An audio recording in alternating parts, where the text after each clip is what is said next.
Hello, everybody. This is Bill from the Sit Rep Podcast, and on this show, we'll always be catching up with everybody in the world of hobbying and wargaming. Bill will talk about taking on the communist horde, and then our topic will be, what if you were to design the perfect two-player starter set, what would it be, what would it include, and approximate cost? And of course, as always, Marty will be bringing in the news. So grab your favorite cup, grab your paintbrush, and let's get ready to hit it in 3, 2, 1. Big Duke 6 Eagle thrust. Put on War Hop. Sing it loud. Into the Romeo Foxtrot. Shall we dance? You are listening to the Sitrep Podcast, your source for everything related to historical wargaming. Whether you are looking for the latest wargaming news, reviews, painting tutorials, or playthroughs, you will hear about it right here. So grab your favorite beverage or brush and let's hit it. Hello, everybody. This is Bill, along with the rest of the command team from the Sit Rep Podcast, bringing you the next exciting show. We have a lot to talk about today, but before I start, I want to reach out to everybody and ask for your help. We are growing, but we could grow better, stronger, and faster. Almost like the $6 Million Man, if you know who that is. So to do that, here's what I need you to do to help us. Share to your favorite gaming groups on Facebook and any other community-based website. Like our videos on YouTube. Subscribe to us on Twitch. Join our Discord servers. And just tell all your gaming friends. I know a lot of you belong to other gaming websites. Share our news. Share our love for this gaming. And we would really appreciate that as we continue to grow and strive for the big 1,000. Because like I've said before, once we hit 1,000, we can start getting a little bit of revenue from good old YouTube instead of doing all the work and they get the revenue.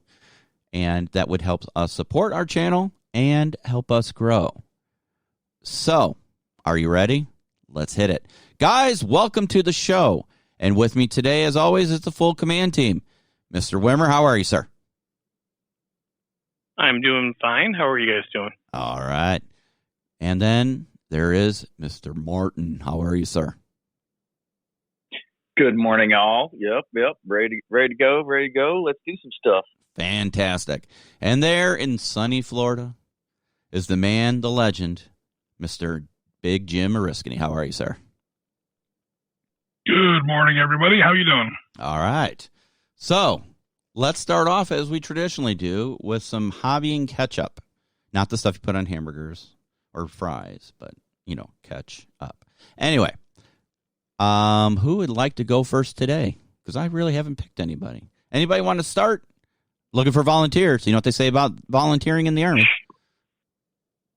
Sure, I'll start. All right, go for it. All right. So, let's see here. Let me turn the light on here. Stare at my paint desk for a second. All right. So, I worked on some Spectre miniatures that I've had in the pile of shame for a while. So, got some of those dudes going. Nice. Which ones are you working on? Do you know? It's one of the covert sets that I got last year. Okay. Because I got a couple of them, but now they're all kind of mixed together, and I don't remember which one's which. But the figure where it's the two guys, the one dude's got a pistol out and he's helping his wounded buddy along. Oh, nice one. Yeah, that's a good one. Yeah, I just started working on him. The cast on it is a little wonky. Like there's a lot of material flash in between their legs. It's no, this isn't just flash, dude. I had to take a Dremel to get it out. Really? So wow. Okay. Yeah. So I got it all prepped and I got it primed and I started base coating that guy and let's see what else I got over there. Another operator that's like kneeling down, like he's taking a knee, waiting to do something there. Uh-huh. And then let's see. As you know, I like to play Dust 1947. Mm-hmm. So I finished 3 heroes from there. So I did. What do we got here? One of the versions of Bazooka Joe, the Chef, and the Priest. Nice. I just finished those guys up. And then let's see. I started on Crazy Jimmy, Bullseye, Action Jackson, and a Ranger Observer Squad. So Nice. I prepped them all up, and they're getting ready to get painted. And those guys go pretty quick. So Very cool. because they're all pretty much the same color. So there's a lot of one color, so it goes fairly fast. Hey, are you posting your work on our Facebook page and Discord? Of course. All right. Come on, we only grow with participation, so make sure you post it up there. You could be motivating someone else there, Top Sarge. Come on now. Yeah, okay. And then I think I told you guys I finished up all those that Afghan or I should say insurgent squad. Yep. Yeah, they look good. You actually did post pictures of those. I was gonna say I think I posted. That's You what did. made me think of it. I'm like, I did post that, right? Yeah. Yep. And for everybody out there who wants to know where you get those fine, lovely miniatures, if I wasn't printing them, where would you buy them, Marty? Our good friend Chris Long and his son's company. What is it? Oh God! No. Why do you do this to me? Hold on, wait a minute. I've only had one cup of coffee. I'm not firing on all 8 yet. It's God. No pressure. Mini 3D. Yeah. Isn't it Modern Mini 3D? Modern Mini 3D. Yes. Chris, I'm sorry, buddy. It's real. It's me. It's not you. I mean, they're great prints. I love them. Yeah. They painted up nice. Oh my goodness. Way to go, Marty. Yeah.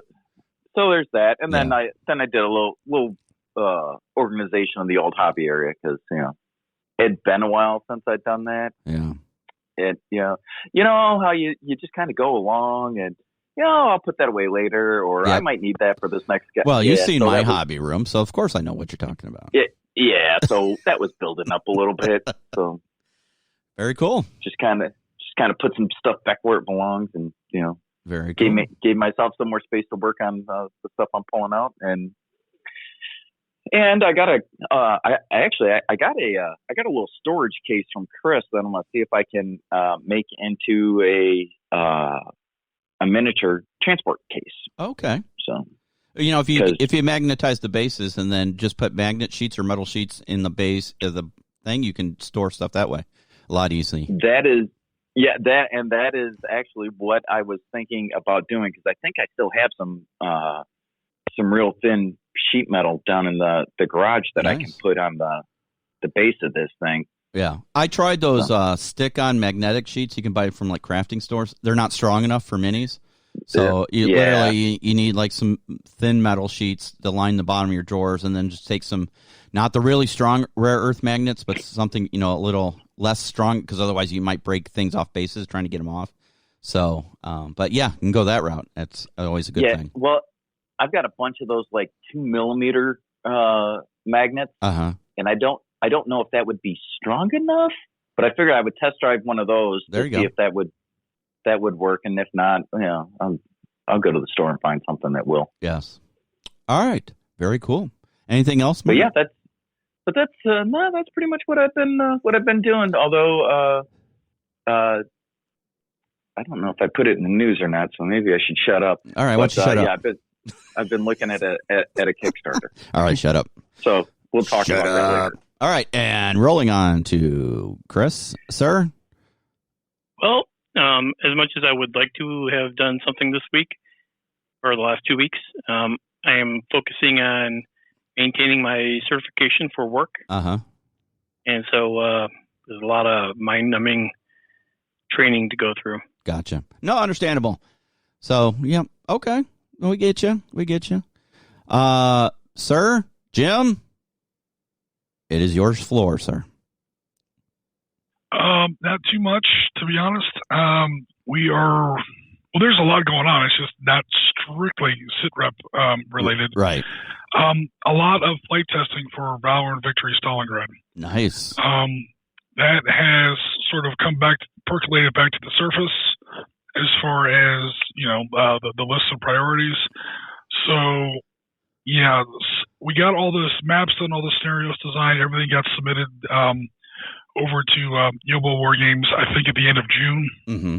In July and August, there were a lot of problems, a lot of other stuff coming up, so not a whole lot of time got put into it.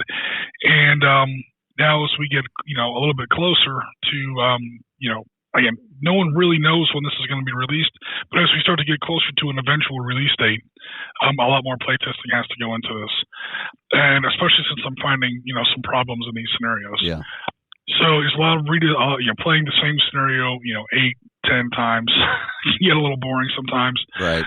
We do have some playtesting shortcuts kind of thrown in there. Some little tricks that I've used over the years. So that's been going on. We did get some tabletop stuff done. That American Revolution game has finally been completed. I cannot wait to see that. Yeah. Yeah, that comes out tomorrow. Awesome. At time of this recording. That's going to be our Sunday content. Is going to be the rest of that game. It's a nice little half-hour video. I mean, we took like 4 hours of gameplay and kind of boiled it down to 30 minutes. So keep an eye out for that. It's a fun little watch, I hope.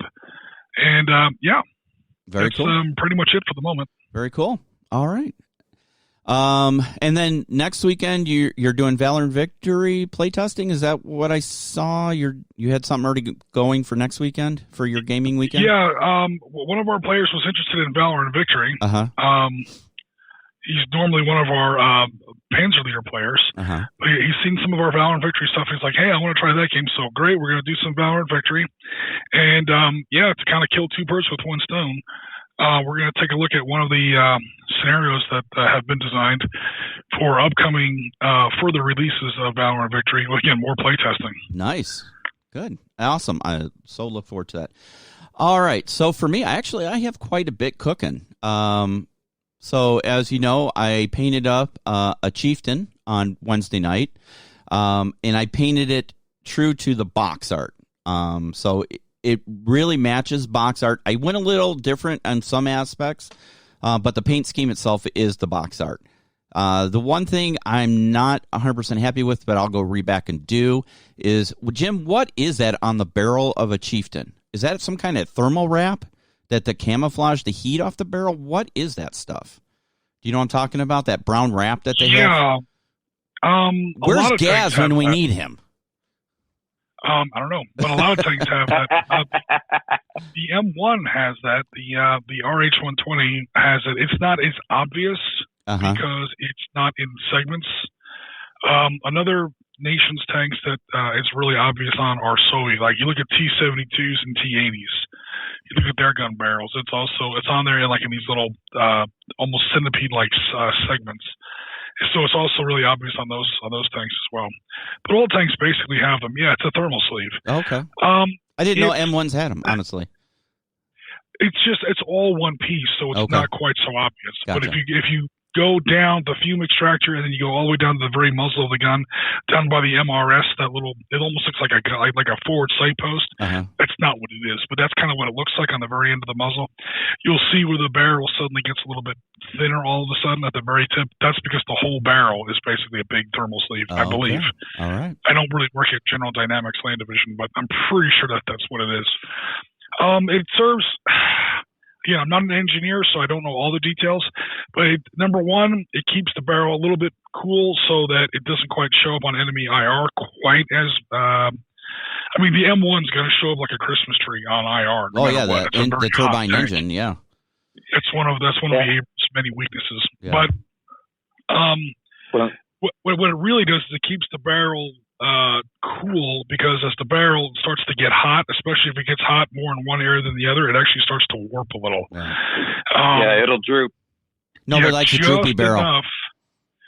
Just enough where it throws the round off. Yeah. In fact, the M1's targeting computer actually tracks how many shells that it's fired recently and takes it into account. The computer and the ballistic fire control system in the M1 tells you whether or not it's raining or not, because if it's raining, the top of the barrel will be cooler than the bottom of the barrel, and it will actually change the ballistic shape of the barrel. That's really, really accurate.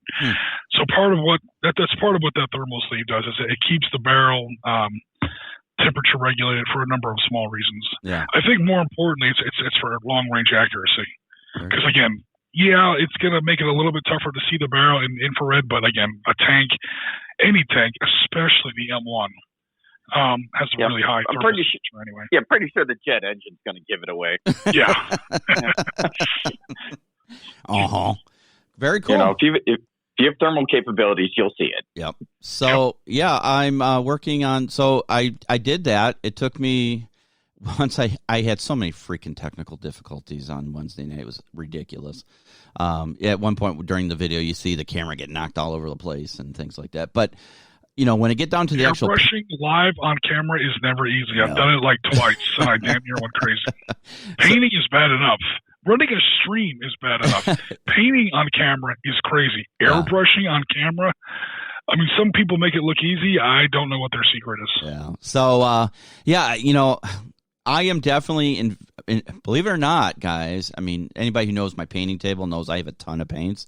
I'm actually going to invest in the Army Painter airbrush set because I was using Scale 75 flat black to do the airbrushing, and it was so damn thick, even thinning it, and it clogged up my airbrush, and that's why I was struggling on the stream. And then we'll talk about it. There's another paint set that's out, that Kickstarter-wise, but yeah. So so I got the Chieftain, so I can do the whole squadron in pretty relatively short time. I showed you guys a really quick down and dirty way to do rust flashing on bare metal. Just using some metallics and some like the Army Painter washes.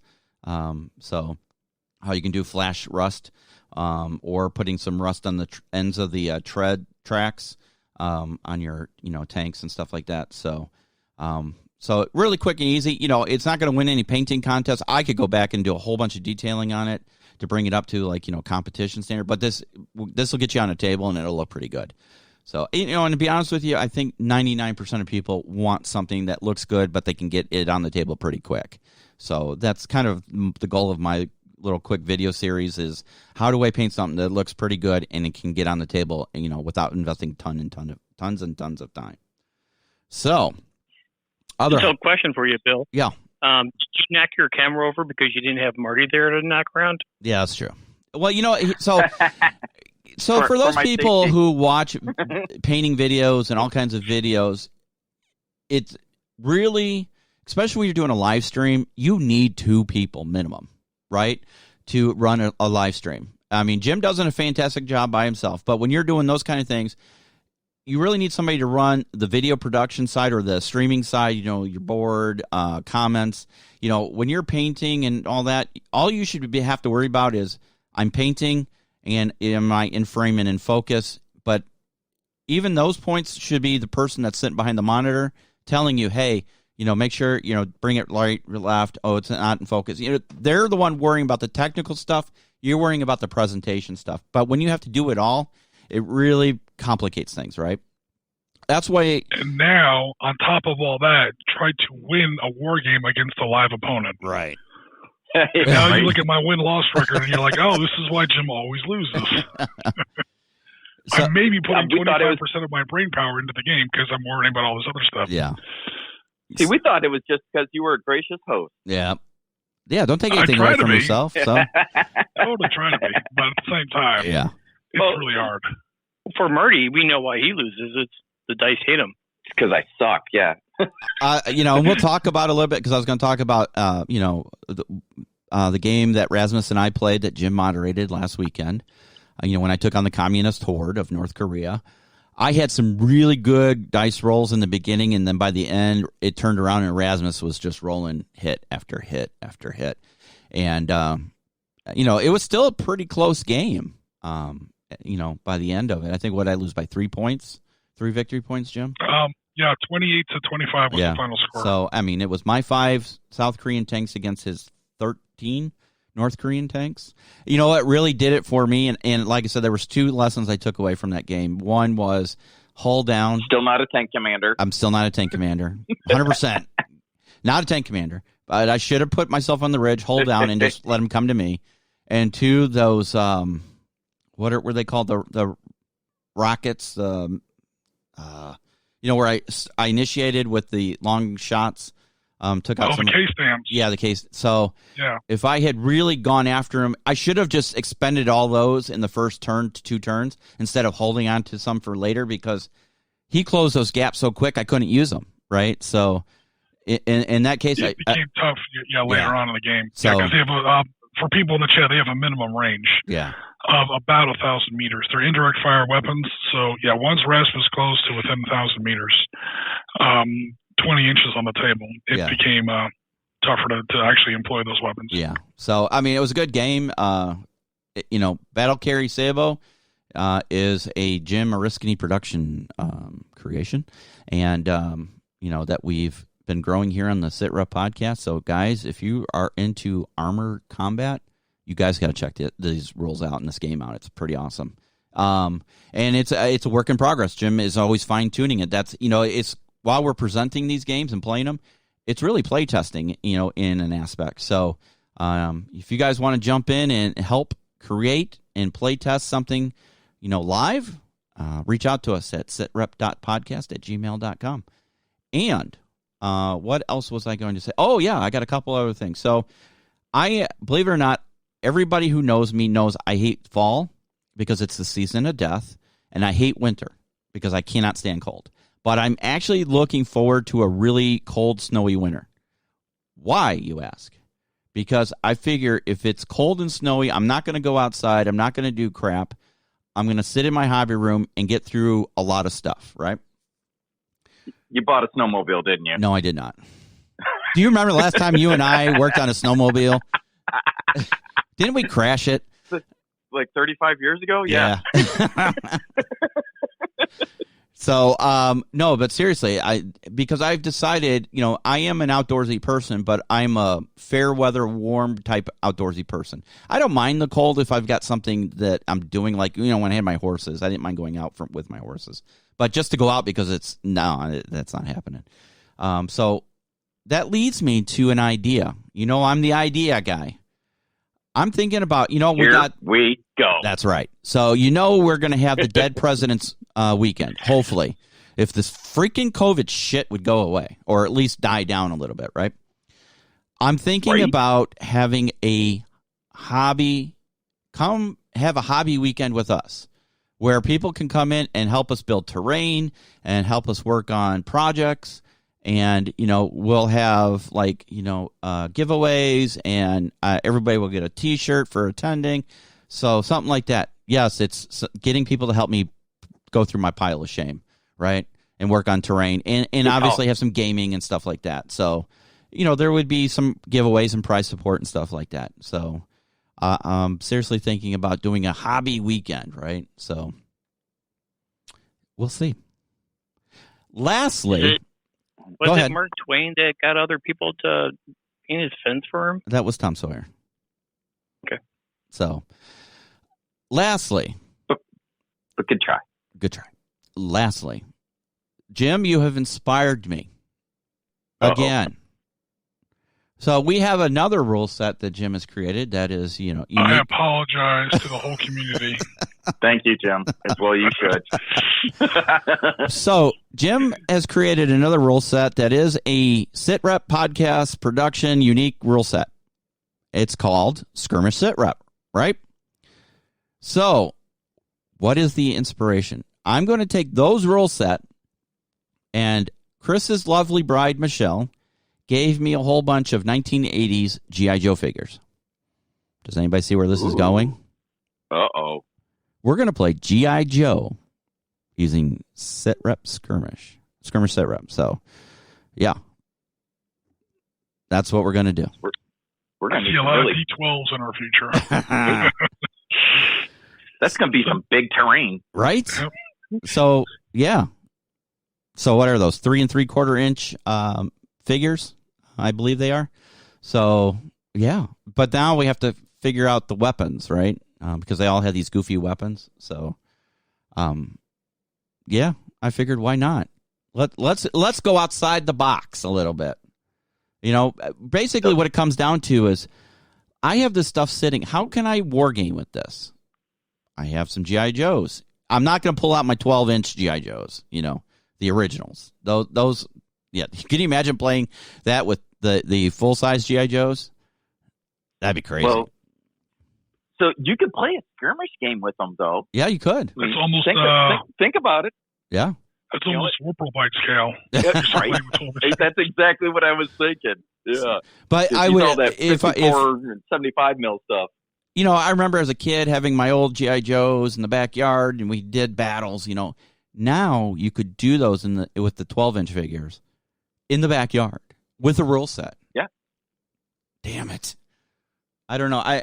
All my stuff is in boxes, so I'm not going to open the box. I would have to buy open box G.I. Joe stuff to do that, but I have those 3 3/4. I think we'll start small, and we'll work our way up and see how people. Are you gonna drop them in with drones? Market. I'm sorry. Hold on a minute. What was that, Chris? Are you gonna drop them in with drones? Oh, I could do. I got drones too. I could do.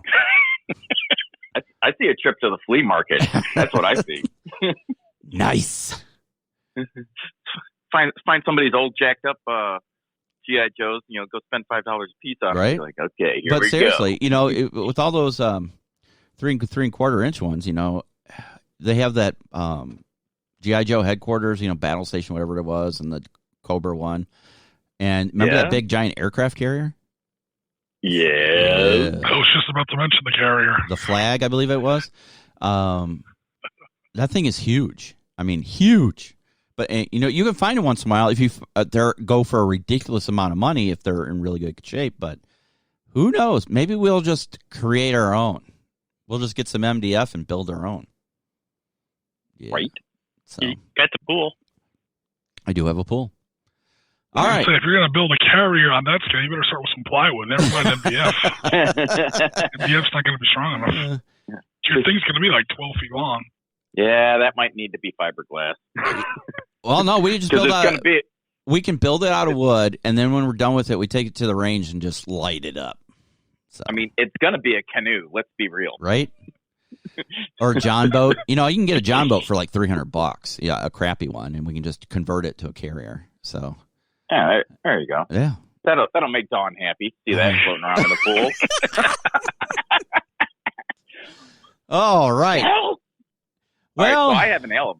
And during the summer, you can make a nice floating bar. Oh. Ooh. To go along with the garden train? Right. Yeah. Yes. I was going to say, and the train can come up to it. You know what? The garden train is actually the right size for G.I. Joe in 3 3/4, I believe. Oh. I believe it's about right. It'd be close, yeah. Yeah. Damn it. It's G scale. Yeah. So yeah, we might be laying track next year. Son of a bitch. Yeah. All right. All right. So I have an alibi. You have an alibi? Something else. Yeah, there's something else that I did that was hobby related, if you will, all right, that I need to share. Okay. All right. So I met a guy at one of our district VFW. Marty, what did we talk about doing that? Hey, it's my marriage. Don't judge. So he saw my Sit Rep podcast hat on. Yeah. After the meeting, we're having a cocktail, as we're wont to do. Yeah. And he asked me what that was about. And so I told him, and he's like, hey, that's cool. My dad recently passed away, and he's got all these little tanks. And I'm like, okay, what do you mean little tanks? And he's like, I don't know. It's something my dad had from when I was a kid. It's something his dad had from when he was a kid, as it turns out, because I went and picked him up last weekend. Yeah. So I now have these 2 huge boxes of HO scale, everything, tanks, artillery, trucks, you name it. Is that 1 in 100 scale, Jim? HO? It's 187th, I think. 187th? HO, isn't it? Yeah, so I'm not really sure what exactly to do with that scale, but I mean, wait a minute. Dude, I've got tons of stuff. There's a million different rule sets out there on Wargaming Vault that you can use. I mean, you could use the rule sets we have. You know, we could use the battle group on those. I'm assuming that's mostly World War II style stuff. Yeah. So, but here's the thing: this stuff is all vintage 60s with the original books that came with the little sets that it came in too. Yeah. It is really cool. I can't wait to show you guys. Nice. Check it out. But, the guy that I got them from, he's like, either I throw this away because nobody gives a crap, or I find a guy like you that thinks you can enjoy it and use it, and I want to give it more life so my dad's, legacy kind of lives on, if you will. Very I'm cool. Like, yep, I'm your guy. I'm not throwing them away, I promise. Nice. So, yeah, so I have this whole horde of, and I think I've got U.S., Britain, Russian, and German vehicles off the top of my head. Very cool. Like I said, there's a boatload of them, so I haven't gone through everything yet. But very cool. Yeah, well, something that I got. Are they die cast or plastic or? They're all plastic models. Okay. They're not like the Army men plastic models, are they? They're a little more detailed than that. No, they're more detailed. Okay. They're hard plastic. Okay. Very cool. Very cool. So, yeah. I'll have to play show and tell sometime with those. Maybe that could be something I post up on the old Facebook there, and then we say, hey, what should we do with these? I say there's a game of battle group in there, right, Jim? Yeah, that's almost perfect battle group scale. HO scale is like you were saying, about 1 to 87, which is about, I guess, like 18 mil. 15 mil is 1 to 100. 20 mil is 1 to 72, roughly. So 87 is almost perfectly in the middle of that. Right. Yeah, so it's about like 17, 18 mil. It would work great with battle group. There we go. All right, I have the battle group rules, and let's play some battle group. Yeah, well, we'll have to go through our. Just think, we won't have to paint anything. I mean, if we wanted to make them special, but you don't have to paint them, right? Are they? I'm assuming they're just one color, solid color, green, gray, whatever. Oddly enough, some of them are already painted. Nice. But mostly, mostly they're that's okay. They're like army greens. Okay. Of the various nations. Sure. Cool. I'm looking forward to that. There's another thing for Dead President's Weekend. You guys can play battle group with these, right? Right. Nice. Yeah. So we'll have to kind of do an inventory to see if we got what we're actually working with there. Yeah. But yeah, there's some cool stuff. Very cool. That's exciting. Yeah. Excellent. All right. You know what time it is? It's that time of the week where Marty puts together the news. The news. I got to still come up with an intro for you. Now that I'm scaled back on my workload at work because of my new role, it's not scaled back, just different and less stressful. I can spend some time. And now that you have better hours. Yeah, better hours. So, all right, it's news time. Take it away, sir. All right. I don't know if any of this is news, but it's stuff that interested me. So strap in and be prepared. All right. So the first story I want to talk about is actually from Tabletop Combat, and they had one of their blog postings, and they're working on they've been working. They've had for some time a Wild West line in development of their for their MDF buildings, and I thought it was kind of cool because they're it's a little peek into how the sausage is made, because they've got 6 or 7 buildings in progress, and they're coming back and revisiting them, and they're like, the church roof isn't right, so this is what it used to look like, this is what we think it's gonna look like, because that'll make it easier to build and produce and right. And then here's the bank building, which by the way looks really cool. It's got a big clock in the front of it and whatnot. 3 stories, well 2.5, but they have both renderings and actual test models for most of this stuff. There's corner building in there, and for like the end of your street there at the block, corner of the block, they send buildings up either way. So I just thought it was kind of cool. But they are looking at having this fleshed out, done, and ready to go sometime this year, but they're not sure when exactly the date is going to be, but it says that it's going to be a 2021 release, so they must be getting close. Cool. So if you're into any of the Western games, go check out the Tabletop Combat's Western line. Nice. And then by the way, this is in no particular order, so if it seems like I'm jumping around, because I am. It's kind of how I found things over the past couple of weeks. So one that's probably more near and dear to us because it's a local event, Autumn Wars, which is the other event that is conducted by our local HMGS Midwest chapter, has been canceled. Yeah. Unfortunately, they lost their venue due to our increase in COVID around here. So the venue itself canceled all outside events. Yeah. And they just don't have enough time to turn it around and get it going somewhere else, as well as, even if they did, they're kind of running into the same issues, that they had with the original venue. So that sucks. Yeah. Kind of looking forward to that, but hey, we will find another one. Yeah. And perhaps that other one, nice segue, would be Historicon. Dun, dun, dun. So Historicon is coming up in November, the 10th through the 14th, Valley Forge Casino Resort in beautiful King of Prussia, Pennsylvania. I love the name of that, King of Prussia. So it's not fancy sounding. So they haven't opened up registration yet, but they have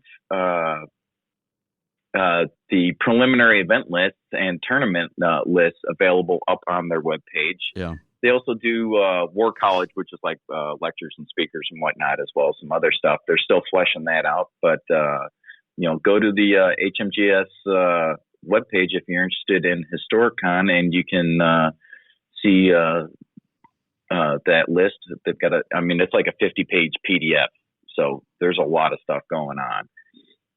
So check that out if that's something that you're into. And my last convention news, if you will, is Gen Con is in full swing right now.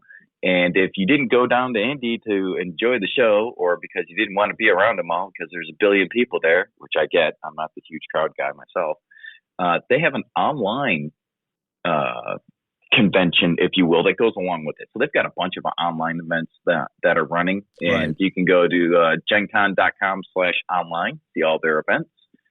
They do have historical stuff there as well as everything else. So plus historical might not be your only jam. You might be maybe you got some RPG in you and you're role playing. You're doing some D&D or something or whatever. There's a bunch of stuff that's available. They're streaming things and whatnot. So feel free to check that out. Again, just go to gencon.com/online. It runs through tomorrow. So you've got a chance to see some stuff later today, as well as Sunday the 19th when it ends. All right. New from Vitrix Games is they're working on the 12 millimeter World War II half tracks. Mm-hmm. And those are some it's M3 half tracks, both US and British variants. And those are some pretty nice looking models from what I can see. They do a good job on those. And whoever paints their stuff does a really good job too.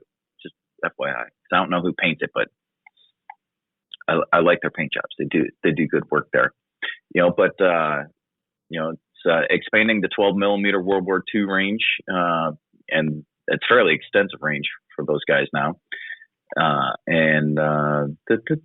Let's see, games like Battle Group, you might be able to use it for Flames of War bolt action as well. So some good stuff. And they teased a little something that there's going to be some more Soviet releases in the near future. So if you're playing the Ruskies, there's some new stuff coming up for you. Nice. All right. And now in Kickstarter news, and we kind of talked about this, so this will lean into your paint thing. So anyone that is familiar with Warhammer knows our good friend Duncan Rhodes. So Duncan Rhodes went out on his own a couple years ago and has the Duncan Rhodes Painting Academy now. That's his all of his social media.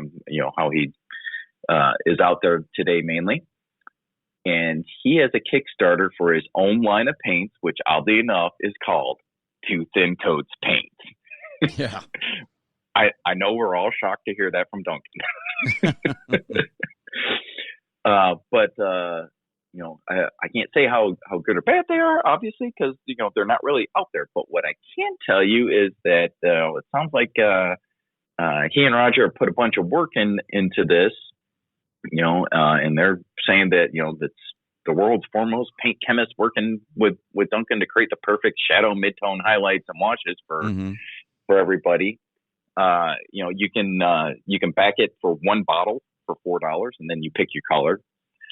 You can go all in for, I think it's $192, and you get 54. Well, you get 60 bottles. Because you can pick whatever colors you want. You could pick 54 bottles of the same color if that's what you wanted to do. They don't care. They will let you do that.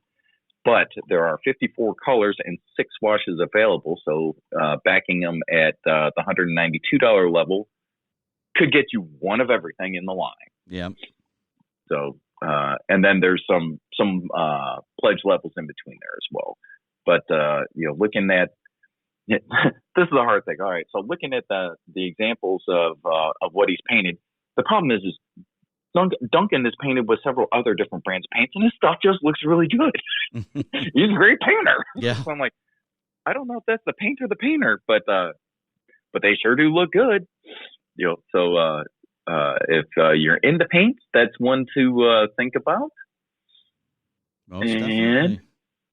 My final little bit is really not anything new. It's kind of not news. It was just a timely post on behalf of Sarissa Precision, talking about Operation Market Garden.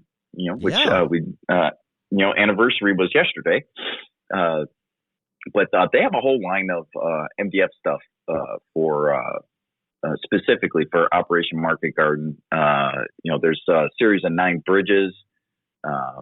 They've got V2 rocket launch sites. They've got 2 different gliders. I mean, they've got some pretty cool stuff in here. And I literally, it just caught my eye. I thought it was cool, and I'm like, well, that seems to be kind of timely. I'm going to mention that they have it. I especially like all their little bridges. Not going to lie, I think those are pretty nice setups that they've got. And some of these bridges are actual operating bridges where, it's kind of like a drawbridge, if you will, and they go up and down for real. So I think that's cool. So if you are looking for spicing up your World War II table a little bit, and specifically some of the things that were objectives during Operation Market Garden, they have got you covered there.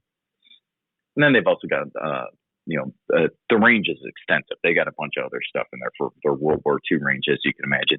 But I thought it was cool, and I thought I would mention it. Yeah, very cool. And that, sir, is my news. Thank you very much. We appreciate it. Yeah, I saw that about Operation Market Garden Terrain, and I was like, dang it, it is that anniversary. We should be talking about it, but Jim and I did. What did we use, Jim? Was it Valor and Victory for the river crossing?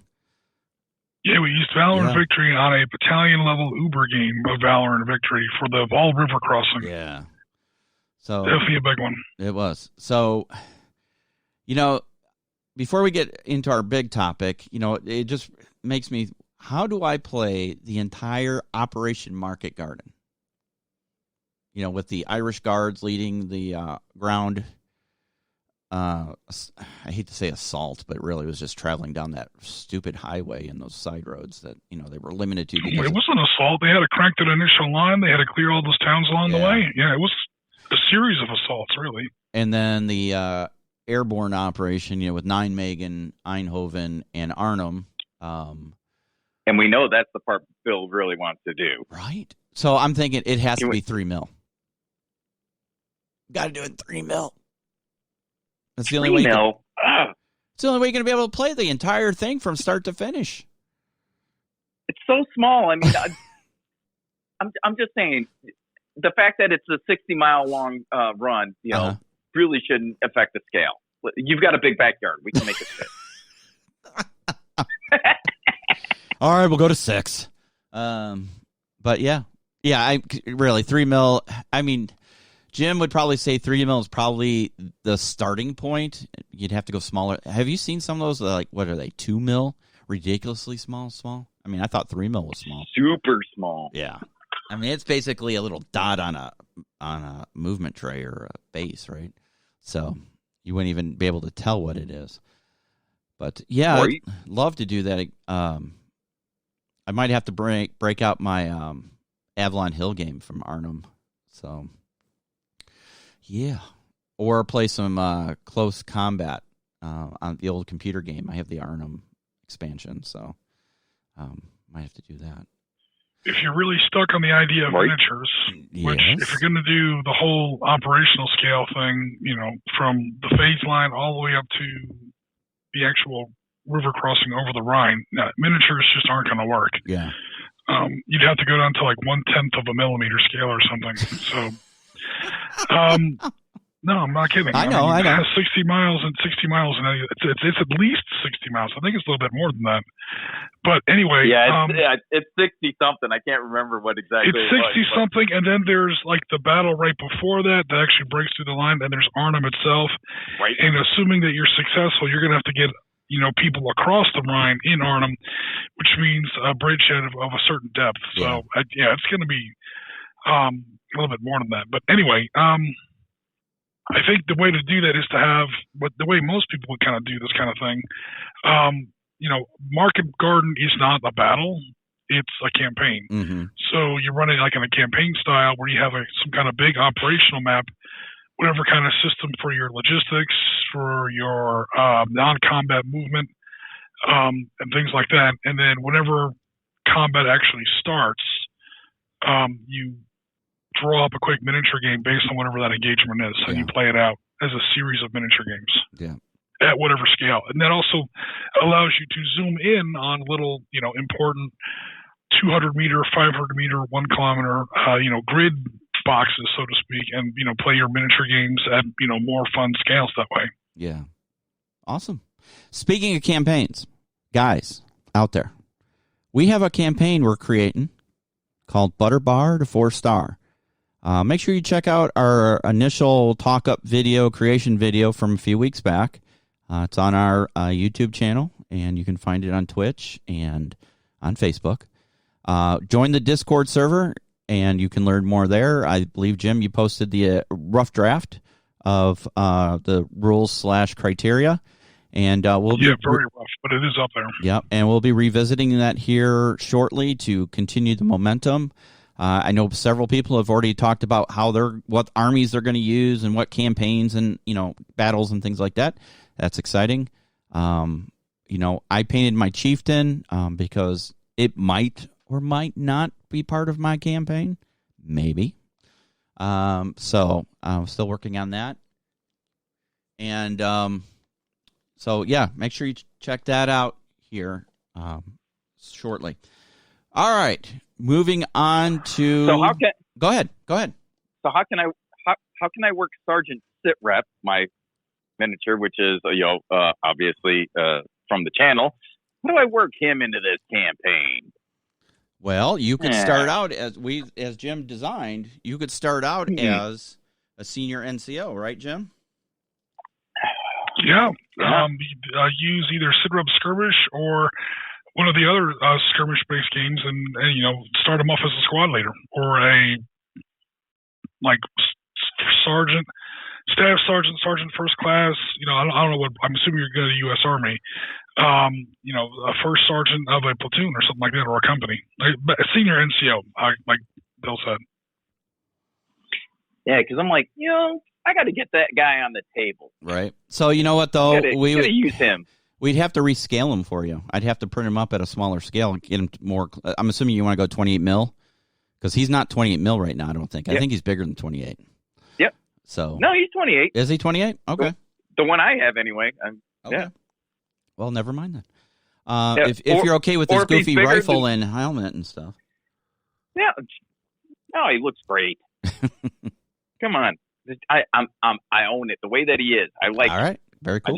I want to get him out there doing some stuff. Very cool. Although, but what's that? I do want to say, going from a senior NCO to a butter bar is not a promotion. It's a demotion. But it does make your retirement pay better. It does. Just saying. It does. All right. So there's an idea. you know what? I think I need to get a bunch more of them so that way I can paint him with different ranks and perhaps different uniforms as he goes through his career. Ooh. Huh? Yeah. Well, we have a few laying around, so. All right, that's what I'm talking about. All right, very cool. Very cool. All right, main topic of the day. You have been tasked with creating a 2-player starter set. What war genre battle would you choose? What would you include in the box? What rule set would you consider? Now, remember, there's a couple starter sets out there. I mean, Flames of War is famous for their 2-player starter set. And Warlord Games has one. I think is the new one Band of Brothers or something like that. But if this is, you get to create it yourself. Okay? It could be miniatures based. It could be whatever you decide. You know, you have total creative control. What would you do? How would you create it to get the most bang for your buck and the most players? And Chris, go. They'd be painted. Pre-painted? Pre-painted. That's all he cares about. There are a lot of starter sets like that. Yeah. I mean, it's not really sit rep related, but it was popular for a while. Look at X-Wing. All that X-Wing stuff was pre-painted. Oh, yeah. Chris is an an X-Wing Chris fan. has X-Wing. Yep. And that's why, for part of it. You know, but, you know, especially for a starter set, that's not a bad idea. No. I mean, you know, it can reduce the barrier to entry, if you will. Yeah. Even some of the old Flames of War starter sets, they didn't really come pre-painted, but they came, you know, the Americans / British came in green plastic and the Germans came in gray plastic. So they were not really pre-painted, but sort of a little. They were colored to their army, so you could put them on the table and play them right away because, you know, you could tell the green from the gray and the Russian brown and all that good stuff. So, yeah. All right, Chris says pre-painted. Marty, I'm giving you total creative control. What are you building this? My little brain is cranking at full speed. So give me a minute. You know, I'm only on my 3rd cup of coffee, not well lubricated yet. But I think that I would do a skirmish game. Okay.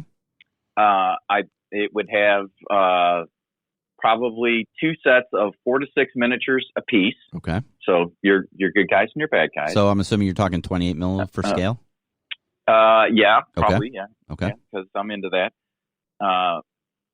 Mine would not be pre-painted, but they would be like we were just talking, different colors. Okay. So that way you could play them without painting them.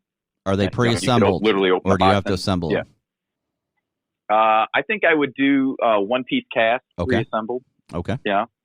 Again, you know, I'm thinking be able to reduce the barrier to entry and being able to play immediately. Okay.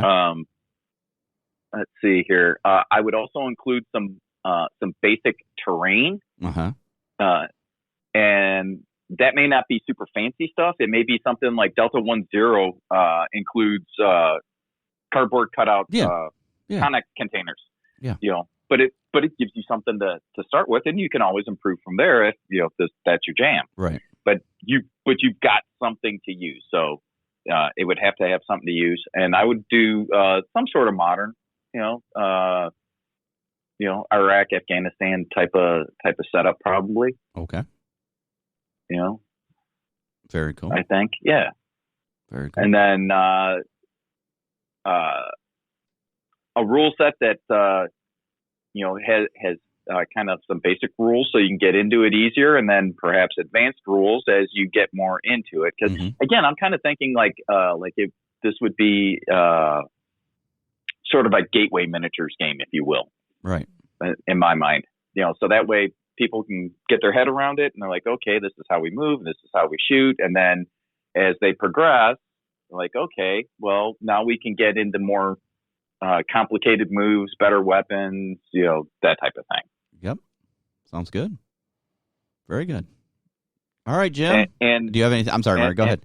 I was going to say, and the thing is to keep keep the cost down as low as you can. So Yeah. if you could get like a 2-player set like that in a box, everything you need to start your little skirmish battle for like $75 or $80, that would be awesome. Yeah. So that way there's again trying to reduce the barrier to entry. Very cool. All right, Jim. A lot of the ideas have kind of already been said or have already been done in other starter sets in the past that are, really good. So, yeah, number one, it's got to have some kind of map in it. I know that most people on a miniature starter set, tend to, play on your dining room table or whatever. It goes back a ways, but way back in the day, I'm not talking about the board game. So the second I say Axis and Allies, people are going to think of the big global World War II board game. Axis and Allies used to have a 15 millimeter hybrid hex/miniatures game way back in the day that had great little pre-paint miniatures. The starter set was like $12. You bought it at Barnes & Noble. Now, it only had like 4 tanks and like 3 infantry guys in it, so it wasn't really like a Flames of War starter set.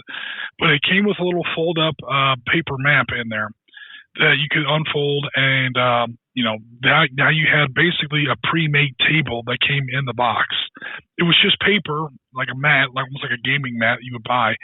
It's not on nice neoprene or anything. It's just on, plasticky paper, that shiny paper that's so hard to photograph. But yeah, it would be something like that, so that people could literally play 10 minutes after opening the box. Maybe some little pieces of paper terrain, like Marty was talking about, that could make your little pre-table a little modular. You can mix up the terrain a little bit. Definitely more than one scenario. I think a lot of kits only have like one scenario in it. So number one, you want to have more than one scenario you can play, and number two, scenario rules, or rules for creating your own scenarios. This is a lost art. Too many games, I think, today, they just wait for you to come out with more and more scenario books. We're like, dude, make up your own scenarios. I think that's a really good point, Jim. A lot of Warlord has done this with their War at Sea, and Flames of War have done this twice. Once with their Hit the Beach, and then even before that with their Open Fire starter kit. They picked the right units. So a lot of times when people get into, say, World War II, they're like, oh man, I want the Pershing, I want the Comet, I want the King Tiger, I want all this cool radical stuff that never really got into combat. Yeah. Or like for a King Tiger, okay, they fought, but good luck finding one in real combat. They're like hen's teeth. They're very, very rare. That Open Fire starter kit came with not even German tanks. They came with Stugs. They came with assault guns, which were 3 times as common as German tanks on any front. They came with Stugs, and they came with not even Fireflies. They came with just basic Shermans. So the basic stuff that is everywhere. You go to the Warlord War at Sea, I think it was their starter sets. Was it War at Sea or Victory at Sea? I apologize if I'm getting the name wrong. Victory at Sea. It is Victory at Sea. Okay, sorry about that. And it's, not Yamato and USS Midway that never really got into combat, or all like USS Iowa, all these big famous ships that everyone, it's Fletcher class destroyers, it's Chikuma class heavy cruisers, it's Northampton class heavy cruisers. It's the stuff that was literally in every battle, time after time after time. There's like 21 surface battles just in the Solomon Islands. Yeah. And it's all these basic, like Yukikaze class destroyers. It's stuff that you see all the time. And then I guess to make my starter set stand out a little, I don't know, maybe this might fly a little bit in the face of keeping the cost down. I would, if at all possible, include 3 factions. Ooh. Because I think that too many starter sets only have 2 factions, which is great. It should have at least 2 factions in it. Or let's face it, not every starter set even has 2. They have like, here's the American starter set, here's the Japanese starter set, or here's the at least 2 factions like Open Fire or Hit the Beach from Flames 4 or Battlefront, back in the day. Yeah. Or if we could get 3 factions in there just to make us stand out a little bit. Yeah, I mean. Some other factions you could include in a naval type thing would be like the Americans, the British, the Australians, and oh, never mind. They weren't included anymore. I was going to say the French, but they've been, We're talking about the Pacific and World War II? I'm being facetious Damn. about the current situation with American and the British kind Australians. of got kicked out of that war, too. Yeah, no. I was making a joke, but that's all right. Sorry. It's early yet. All right. No, I agree, Jim. I mean, I think the more options, the bigger interest you will get, because you're right in a lot of ways, it's always the same armies over and over, just rehashed, right? Like Hit the Beach was Americans and Germans. The Warlord one was American and Germans. Yeah, I would like if I was doing World War II, I would throw an Allied green. Uh-huh. That way you could have British or Americans. Yep. Obviously, gray Germans and brown Soviets. Yeah. You just covered 90% of World War II right there in the starter box. Yeah. No, that's a good idea. Yeah. So, guys out there, what do you think? What would be your ideal 2-player starter set? For me, there's just so much. I would come up with a simple set of rules to get somebody playing that it's literally a reference card, right? And then as you get into the game, it goes up into a more advanced set of rules and then a more, almost like beginner. And then I don't want to say, what the mid-level would be, but then the expert or most intermediate. Advanced. Yeah, intermediate and then advanced, right? So as you get into the game, more and more things happen, or so once you get the basics down, movement and rate or fire or whatever, you move into the next phase, and then in the final phase, then it becomes very strategic and very challenging, and you grow with the game. And honestly, Marty, a lot of places can do cardboard terrain, or nowadays, with 3D printing, you can do resin terrain, small pieces, rather inexpensive, and things like that. So, you can get absolutely mats printed pretty inexpensively. Whether it's a paper mat or even like some felt, a felt mat, or there's a lot of options. So it opens up a world. It's just a matter of what people are interested in. I mean, obviously, the low-hanging fruit is going to be World War II, right? Everybody, World War II is a pretty low-hanging fruit. It's, a lot of people play that, It could be Napoleonics. It could be Civil War. And then you could branch out. I would almost like to create a choose-your-own-flavor starter set, if that makes sense. So so basically, all right, I'm just going to use this as an example, and I'm copywriting it right now. SitRep Gaming Productions offers a 2-player starter set. You choose the era, you choose the basic starter armies, and then the rules basically, are very flexible. So, whether we're using swords, bows, and arrows, flintlocks, muzzle loaders, or on up to modern, you just have to adjust the weapons based upon that. So you can basically order your own customizable starter set. And with almost like a print on demand set? Yeah, kind of like a print on demand. Because, with 3D printing and resin printers, I can print you up a starter armor. If it's skirmish level, I can print you up 10 guys on each side, no problem, right? And we ship it to you, and, we create a set of rules and go from there. And then, if it's armor or whatever, I mean, that's the nice thing about 3D printing now, as our friend Chris has shown us with all the stuff he's working on. So, that's kind of how I would do it, because the ultimate goal for me is to get people playing, right? So what better way to get people playing is that we give them an easy entry, and, you can get colored resins now.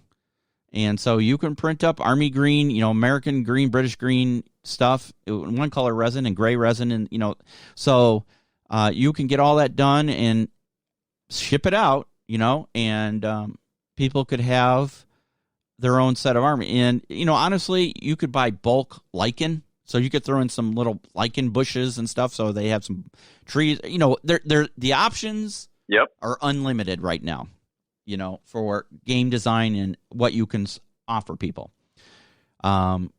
because you're looking at one piece resin printed miniature, so they don't have to assemble anything.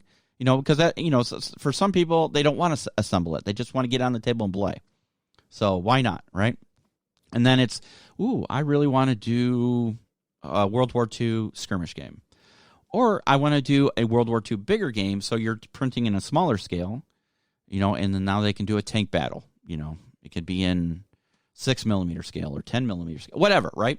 So you have those options. And what is your entry point? Well, we'd have to decide, cost-wise, what it costs us to do in time and materials, and then send, to go from there. So it's just a matter of how much can you do and create. So that's kind of where I was thinking about create your own 2-player starter set. So, there's so many files out there, and you can work with some of these STL, the 3D print file designers, and say, hey, this is what I'd like to do. Can I get a license to do this? And, like Chris did with Quartermaster 3D, that's the guys, like your Afghanis and stuff, right? So you just work out some deals, and you get your printers going, and as an order comes in, you just print it up on demand and send it out. Low inventory. Like I said, it takes a couple days to print everything. Typically, depending on scale, it could take less than a day to print your minis, especially if you got multiple 3D printers going, and get it shipped out. So that's what I'm kind of thinking. Yeah, and there are plenty of STL designers out there who are creating entire ranges that they'll license. So right. You don't have to design your own miniature stuff there. Exactly. You pay the licensing to resell it, and there you go. Because then, as you said, that's kind of what Chris is doing with Modern Mini 3D. Yeah, I mean, and you can even go with the option of I can give you a basic 2-starter set with some minis and a paper mat and a couple 3D printed terrain pieces or whatever, or you can go with the deluxe set, which will have a building or two, or what I'm saying. So you can actually have them customize the level of it based upon what they're willing to spend and how much they want as far as detail and extra things. And so it really is, you design your own 2-player starter set. You tell us what scale, you tell us the war or battle you want to fight, and these are your options, and go, right? So, and then you custom print it. That would be cool. Yeah. So we would have to have one set of rules that would cover all these different periods. Well, or whatever. That's the thing. How do you have a set of rules that takes this time period? You have a set of that would be discussion and designing, and how do you best accommodate that type of thing? So, or do you say this? Well, this set works well with bolt action, or this set works well with Spectre Miniatures operations, or this set works with Battle Group, or we have our own custom rules. I don't know. I'm just spitballing. We have to here. have something that kind of ties the whole project. I mean, we're building a starter set. Yeah. So we'd have to have something that kind of binds it together. Yeah. So to kind of meet you in the middle on that, I think it'd be a great idea if we were to say, okay, we're going to do like our own, I mean, I'm not saying that we would do this, but like SITREP black powder. Ooh. Okay, here's our black powder rule set.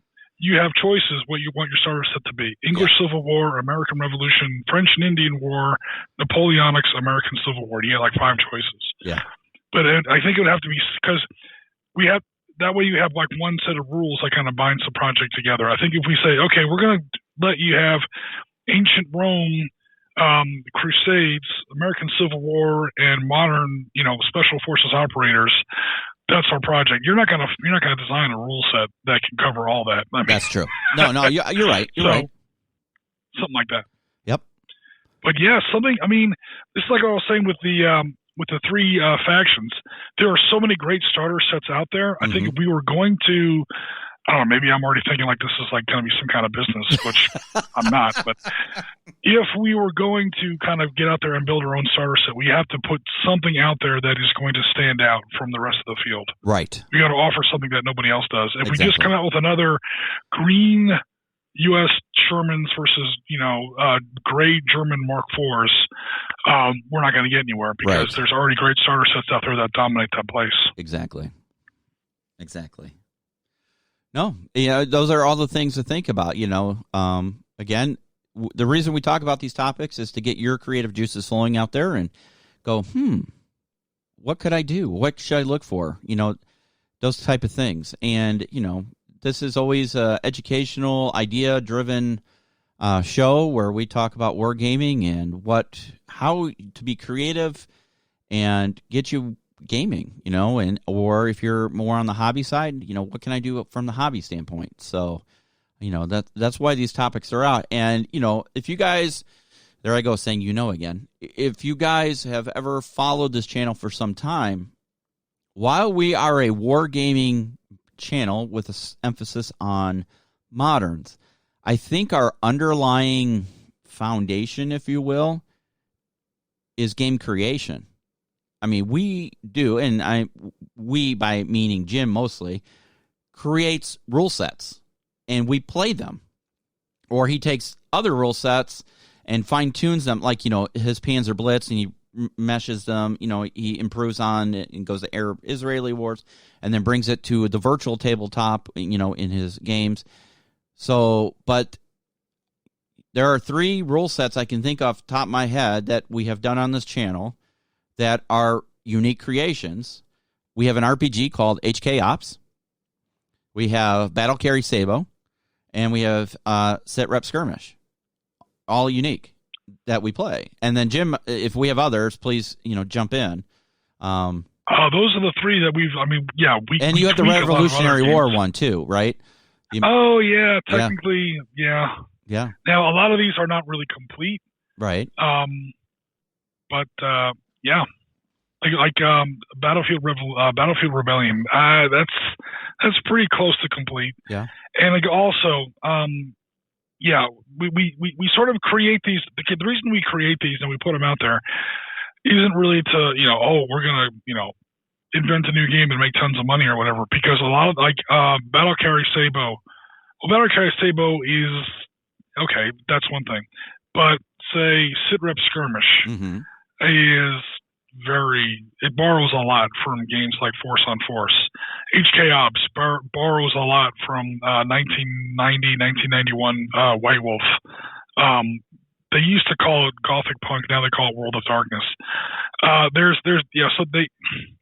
It isn't to go out there and say, I appreciate all the kind words, and we try to make them unique, but they do borrow a lot from other systems. Some of them do. But honestly, all games borrow something from somewhere else. There is not one game that I can think of today that is not borrowing something from somewhere else. Even the dice mechanic in Bolt Action borrows that from from another game. I can't remember for life of me what it is, but there are I can think back as far as 1988 Avalon Hill's Platoon. Yeah, so based on the movie Platoon, it came out right after the movie. It had a similar mechanic for that. Yeah, so I mean, what a good, and this is my personal opinion, what a good game designer does, as he looks at what's out there, he or she looks out there, sees what there is, finds something that interests them, and says, you know what, this is a great game, but I can do better. And they take some of this, and they take some of this. It's like a recipe. You take an ingredient here, you take an ingredient here, you mix them together, you get the right combination, you add your own little unique ingredients, and you come up with an excellent dish. That is what a good game, we're constantly evolving. If you just stay with the one game, it doesn't evolve tremendously. You can add here and there, but a good game designer will take those little bits and pieces and add their own ingredients, give it its own flavor, and create another masterpiece or recipe, whatever you want to call it. And I think that's, so give yourself credit, Jim. You take things and you fine-tune them and go from there. It's not like you're just taking a game and re-skinning it and saying it's mine. That's not what happens, right? You're taking those pieces and go, I like this part, this works, but I want to do this, and this is how I'm going to do it. And again, it's a recipe to create a new game in this case.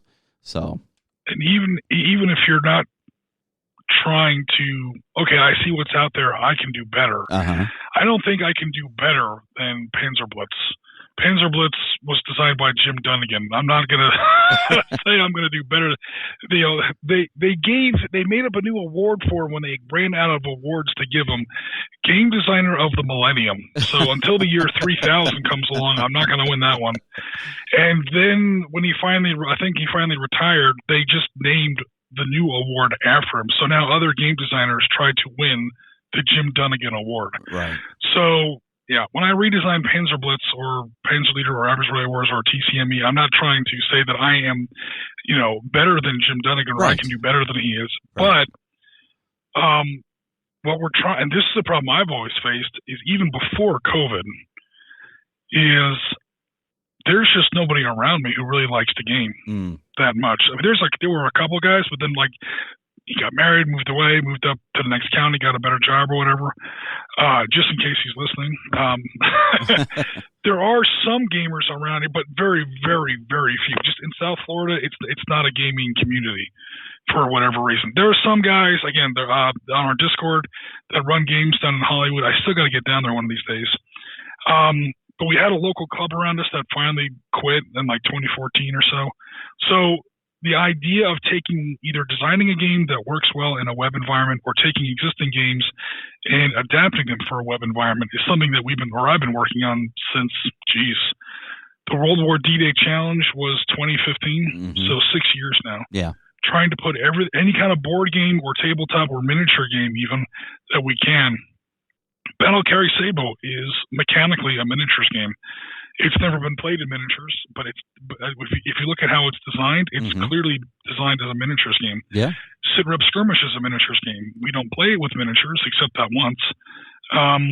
But, because we have to play either virtually, roll D20, virtual tabletop, Excel, Skype, GoToMeeting. We have to figure out some way to play it over distance. Right. Just because, and then the other thing I think we try to do here on SitRep is not just, we're going to design a game that we want or that's going to be better than what's already out there, but just specific for a given purpose. Yes. Battle Carry Sabo was originally from Medina Ridge. SitRep Skirmish was originally from Benghazi 2012.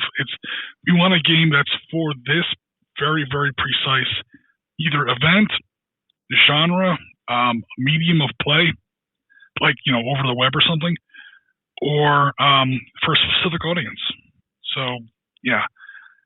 So maybe we don't, take something that's great out there and try to make it better, but we try to make it adapt it for our specific use. Exactly. So you were saying recipe, I got this great recipe, grandma's recipe for lasagna kicks ass.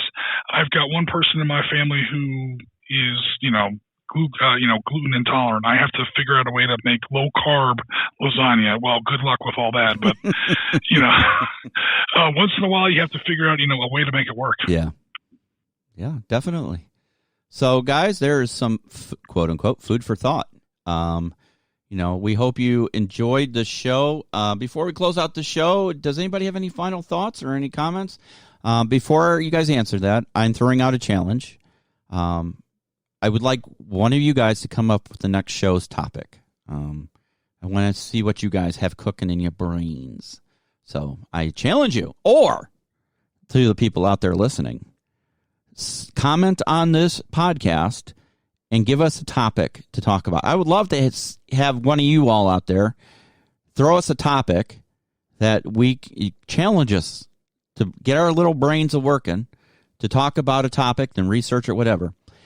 If we choose your topic, I will send you a T-shirt as a gift for your hard work. Okay, Jim, I still got to get your care package to you, bud. I wanted to say there about hard work and not having a T-shirt yet. Yeah, I didn't want to be that guy. and I still have your hat sitting next to me at my table, looking at it. So cool. There's that. So yeah, we'll get it to you. So yeah, guys, I got one for you though. No, don't say it. No. No.